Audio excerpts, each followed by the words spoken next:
crisis, en el fondo, es una llamada a hacer un cambio fundamental en la forma de pensar, en la forma de vivir y en la forma en la que la sociedad contempla las cosas.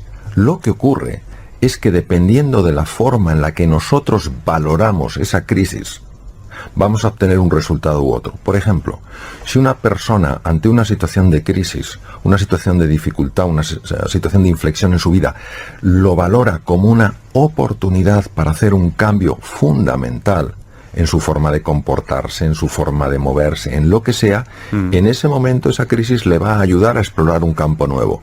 Si una persona ante una crisis empieza a valorarlo como una desgracia, como un espanto, como algo terrible, la propia emocionalidad que surge de ese diálogo interno le va a impedir encontrar posibilidades aunque las tenga delante de las narices. Es la valoración del evento lo que genera la experiencia en la persona. Hablas de un diálogo interior disfuncional, que es uno de los mayores peligros que tenemos. Diálogo interior disfuncional, habrá gente que le sonará chino. Explícanos qué es esto, pero sobre todo, Mario, ¿cómo podemos acabar con ese diálogo interior que nos impide hacer lo que tenemos que hacer, lo que íntimamente sabemos que tenemos que hacer? El filósofo español José Ortega y Gasset, una de las cosas que dijo es: las ideas las tenemos, en las creencias estamos. Las creencias son certezas que vivimos a nivel inconsciente, nos las cuestionamos y alteran por completo la forma en la que vemos las cosas. Tienen la capacidad de alterar la percepción porque alteran las emociones. No hay nada que altere más la percepción del mundo que las emociones en las que estamos. Entonces, ¿qué ocurre? Que estas creencias se han sedimentado, han cristalizado a base de repetirnos a nosotros mismos ciertos mensajes. A veces esos mensajes los hemos comprado del exterior. Si alguien cuando éramos pequeñitos ha dicho: es que no vales nada, es que eres feo, es que eres corto, es que eres corta, es que no llegarás, el poder no lo tiene la persona. El poder lo tiene si yo esa frase me la repito constantemente. Y yo me la creo, porque entonces en cualquier momento de dificultad yo consultaré esa frase, y esa frase me dirá: claro que no puedes. ¿Tendríamos que activar, Mario, el radar antifrases negativas hablando de uno mismo? Sí, vamos a ver, yo creo que no hay un solo ser humano que tenga un acceso a la verdad completa. Por tanto, aunque nos digan cosas que no nos gusten, siempre hemos de saber que eso es una verdad incompleta.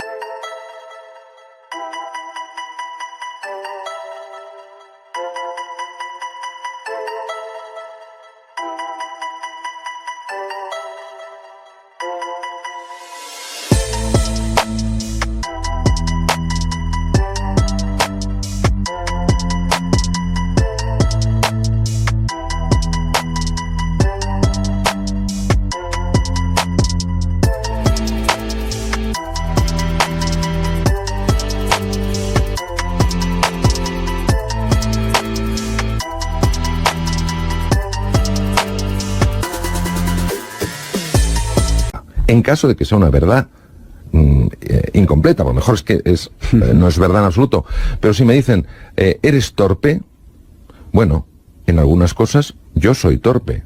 En algunas cosas yo soy torpe. Yo, por ejemplo, muchos deportes no se me dan bien. Como cirujano jamás he sido torpe. De hecho, he tenido una enorme habilidad como cirujano. Entonces, hay que diferenciar. Oiga, la torpeza, usted no me meta en un paquete global todo. Es que eres corto. Yo en algunas cosas pues puedo ser bastante corto. Para para ciertos aprendizajes, a mí me cuesta una barbaridad. Otros aprendizajes, vamos, soy rápido como un guepardo. Entonces, nunca tomar lo que nos dicen los demás como la verdad completa, porque no hay nadie que tenga acceso a la verdad completa. La realidad es infinita, y la verdad siempre es un juicio de la razón. Nosotros hacemos nuestra mejor aproximación a la verdad. ¿Qué ocurre? Que hay muchas personas, perdón, que se han creído ciertas cosas, y el problema es que no paran de repetírselas. Entonces, generan ellas mismas, a través del inconsciente, las condiciones para que eso se cumpla. La profecía autocumplida. Exacto, claro. La profecía autocumplida. Entonces, si yo, por ejemplo, me creo que soy torpe, de forma inconsciente empezaré a hacer torpezas, y diré: claro, es verdad. Porque cuando una persona ha generado estas creencias disfuncionales, empieza la mente, a través de lo que se llama el sistema reticular activado ascendente, es una estructura cerebral, del tronco cerebral, empieza a buscar evidencias para soportar eso. Es que en el momento que uno se tiene que parecer, vamos a ver, ¿quién tiene una bola de cristal para leer perfectamente la realidad del universo? Nadie. Pues esta persona dice algo, es una opinión. Yo la voy a valorar, y punto. Pero eso no se va a convertir en mi realidad. El ego hay que entenderlo no como una estructura fija, sino como una estructura dinámica. El ego es nuestra identidad. Y el ego puede tener dos posicionamientos. Uno es un ego completamente estanco o un ego poroso.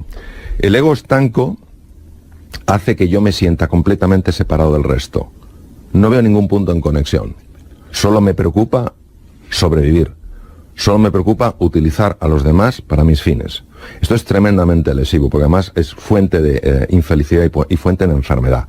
El ego poroso es cuando yo reconozco que sí, que tengo un cuerpo distinto, que tengo formas distintas de ver la realidad, que me gusta más un color, que me gusta más una cosa, pero a la vez soy consciente que todos los seres humanos formamos una unidad. ¿Por qué? Porque todos tenemos ilusiones, todos tenemos preocupaciones, todos tenemos angustias, todos tenemos luchas internas. Y eso hace que yo, reconociendo que soy distinto de los demás, no me sienta distante.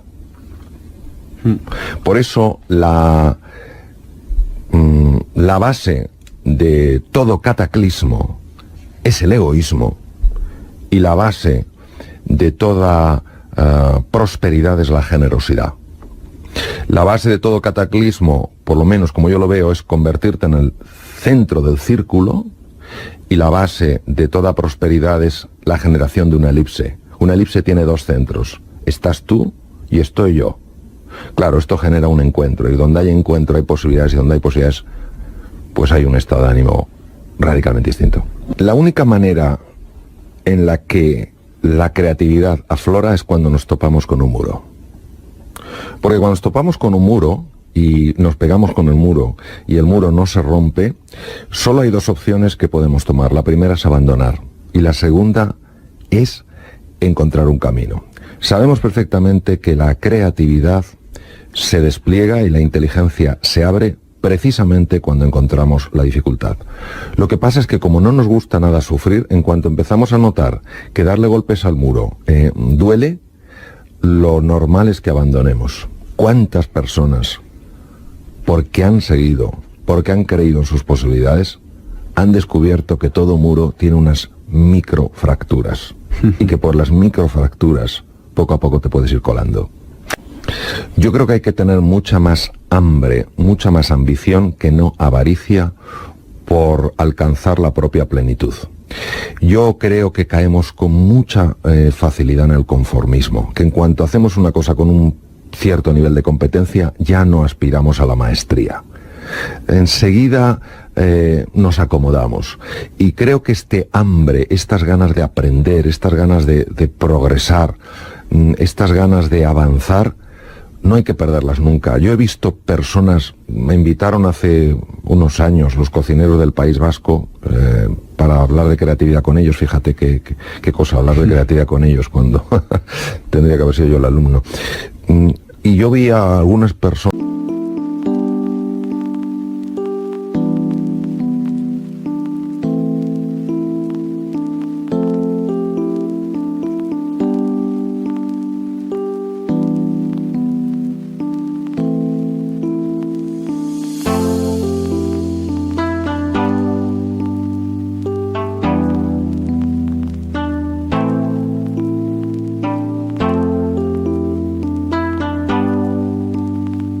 consideradas de los mejores cocineros del mundo, que lo son, alguno de con bastante juventud acumulada.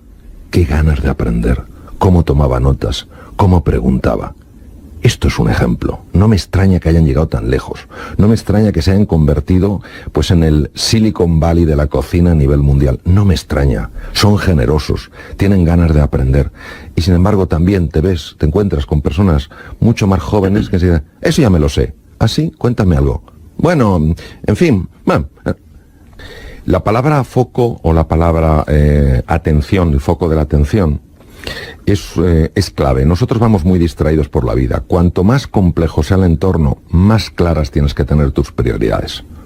Cuanto más difíciles son los desafíos, más anclado tienes que estar en tus valores. Eso es el foco. El foco es no dejarte distraer por cosas que son irrelevantes. En cirugía es fundamental tener foco, en la vida es fundamental tener foco. Tener foco es decir sí a lo fundamental, y obviamente para eso hay que decir no a lo que no es fundamental.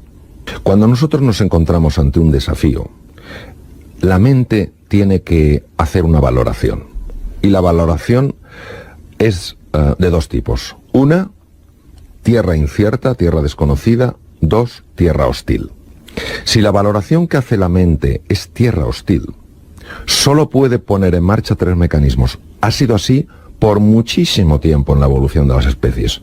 Uno, la agresión.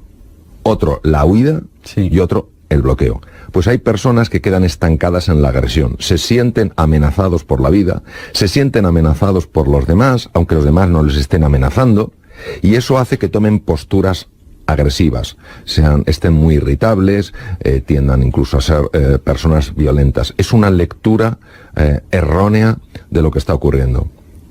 ¿Cuál sería la diferencia entre el estrés bueno y el estrés malo, Mario? Yo creo que es una gran pregunta porque la palabra estrés tiene un montón de connotaciones negativas. Hay que recordar que cuando usamos palabras, el significado de esa palabra viene dado por el cajón emocional que abre en nosotros.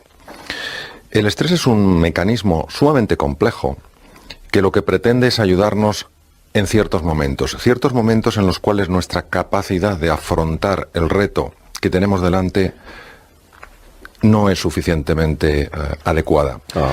Tenemos dos mecanismos, el proceso del estrés pone en marcha dos mecanismos. Uno es un mecanismo llamado de supervivencia, que solo se activa o se tendría que activar cuando nos encontramos frente a una amenaza real.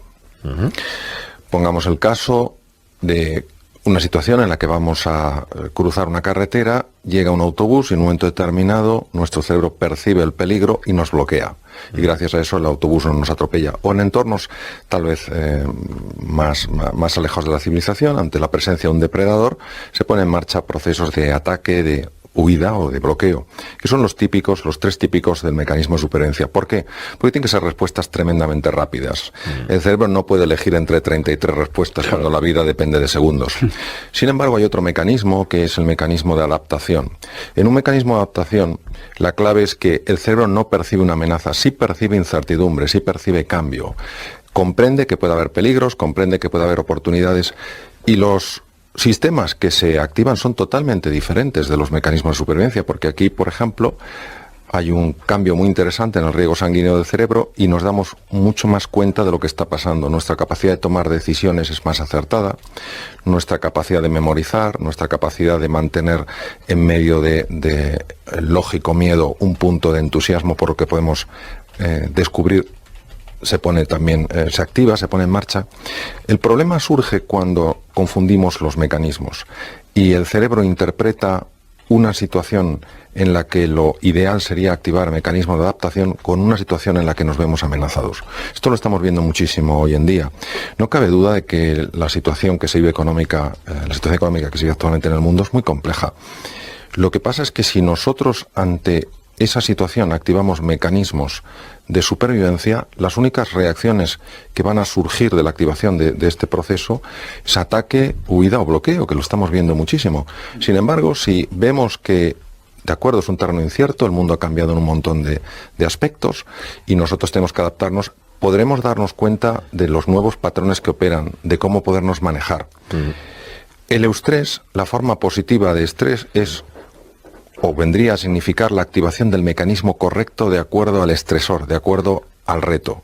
El distrés es cuando se ha activado un mecanismo que no es el correcto. Por ejemplo, si yo vivo permanentemente amenazado, en un mundo en el que, bueno, no es un mundo con una situación bélica, sino que es, pues, como puede ser una ciudad como Madrid o Barcelona, si yo vivo con la sensación de estar permanentemente amenazado, aunque no sea muy intensa, pero sí prolongada en el tiempo, ese patrón de alarma sostenido en el tiempo tiene un efecto incluso a nivel molecular. Ya se sabe que afecta a la genética, afecta a cómo los genes se expresan, y esto es muy importante que lo sepamos.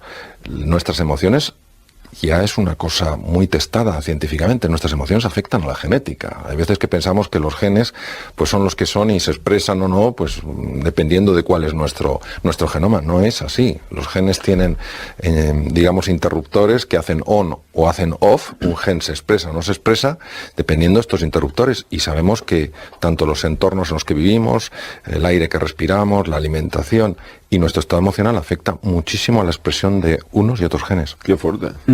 Leo en tu libro, en Vivir es un asunto urgente, Mario, esta frase. Dice, para que un ser humano crezca, madure y evolucione, son necesarios tanto episodios de estrés como de recuperación. Y dices, las personas necesitamos respetar este tipo de oscilación. En una empresa o en una casa, cuando no se respetan estos episodios de recuperación, inmediatamente se entra en distrés. O sea, que parece que es adecuado que haya una oscilación. Sí. Si nosotros estamos permanentemente adaptándonos, es decir, si hay un cambio, inmediatamente otro cambio, después otro cambio, no hay un periodo de recuperación. Hay que tener en cuenta que cuando el organismo se enfrenta a una situación nueva, tiene que hacer un movimiento, una transformación en todo su metabolismo, en toda su generación de energía, que es tremendo. Es como si de repente un coche le pidieras que actúe como un Fórmula 1, que ponga sus ruedas a 1.000.000 de revoluciones por minuto. Esto es una cosa que obviamente implica un desgaste y una necesidad de recuperación. Hoy sabemos que uno de los problemas que está padeciendo la sociedad moderna es que además de que estamos permanentemente en esta situación de tensión, no nos tomamos en serio los periodos de descanso. Yo quisiera resaltar que el periodo de descanso no es una pérdida de tiempo, que no nos tenemos que sentir culpables, ni avergonzados, ni asustados por qué van a pensar los demás. El periodo de descanso es como el sueño. Cuando una persona no duerme una media de 7 horas diarias, sabemos de forma clara que afecta a su sistema de defensa, que afecta al funcionamiento de su tubo digestivo, que empeora la memoria, que empeora la eficiencia. Pero muchas veces todo esto que no sea el hacer, lo vivimos como una pérdida de tiempo. Es absolutamente necesario que busquemos espacios a lo largo del día, sencillamente, son 4 o 5 minutos, dar un pequeño paseo, oír algo de música, cerrar los ojos, algo para recuperarnos, es imprescindible. Si una persona no busca estos periodos de recuperación, automáticamente el organismo se resiente.